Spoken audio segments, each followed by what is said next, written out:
Hello again. For this tutorial, I will teach you how to set your dimensions so easily using scale factor.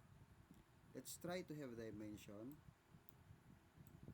and then we will set it so easily by using scale factor.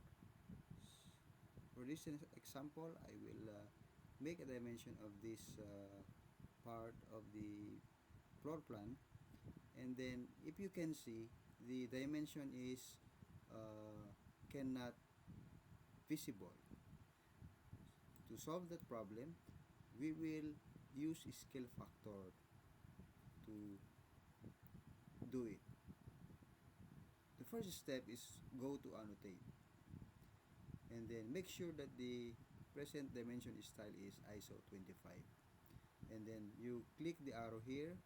This is the dimension style, and then make sure the ISO 25 is on current, and then you click modify.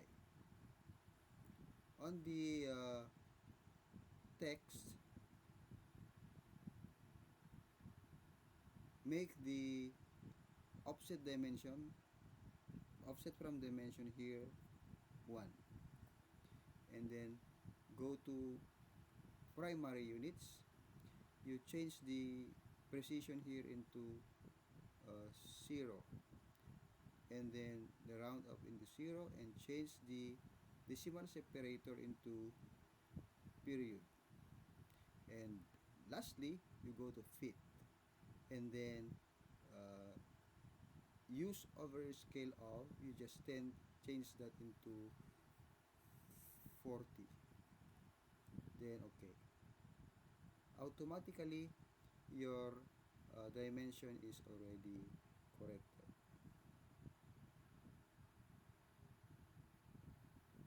So that's how to